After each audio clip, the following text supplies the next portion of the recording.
İslam coğrafyası.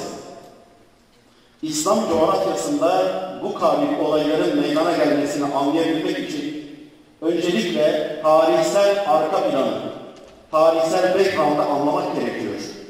Eğer biz bu tarihsel arka planı anlamazsak 6-8 Ekim olayları neden meydana geldi, 15 Temmuz akşamı neden yaşandı, Gezi olaylarının burayla alakası nedir, lokalde ve memleketin bütününde meydana gelen bir takım hadiseleri anlamlandırmakta zorlanırız. Sevgili gençler, tam 100 yıl önce 1916'da bir antlaşma imzalandı. Bu antlaşmanın ismini duyan arkadaşlarımız lütfen ellerini kaldırabilir mi? Sykes-Picot Antlaşması'nı duyan arkadaşlarımız ellerini kaldırsın. Peki, teşekkür ederim arkadaşlar. Sykes-Picot Antlaşması ne demektir arkadaşlar? 1916 yılında Osmanlı İmparatorluğu batıcı hayalperestlerin ortaya koyduğu siyasetler doğrultusunda adım atarken önce Afrika'yı kaybettik. Afrika'yı kaybettik.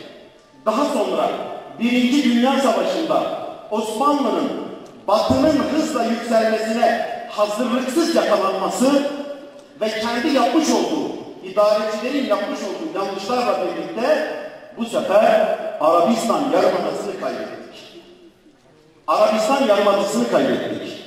Ondan sonra İngiltere, Fransa ve Rusya, Sovyet Sosyalist Cumhuriyetler Birliği o zamanki adıyla ne yaptı arkadaşlar?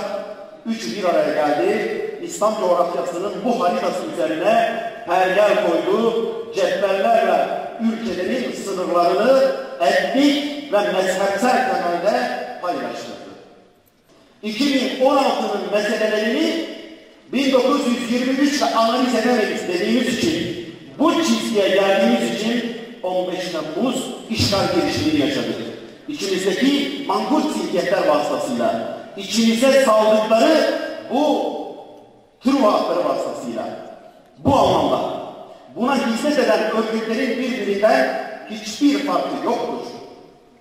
Yasin Börü'nün kafasını parçalayıp onu balkondan atıp üzerinden arabayla geçirip daha sonra cesedini yakıp üzerine bir de Doğu yöresine mahsus zafer işareti anlamına gelen zılgıtı çeken hayasız bir insanla tankını bu milletin öz ve öz evlatlarının üzerinden geçiren o hayasız zihniyet arasında emin olun hiçbir fark yoktur.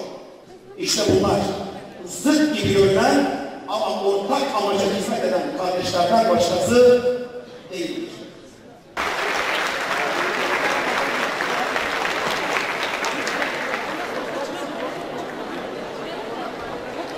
Kamera senin mi?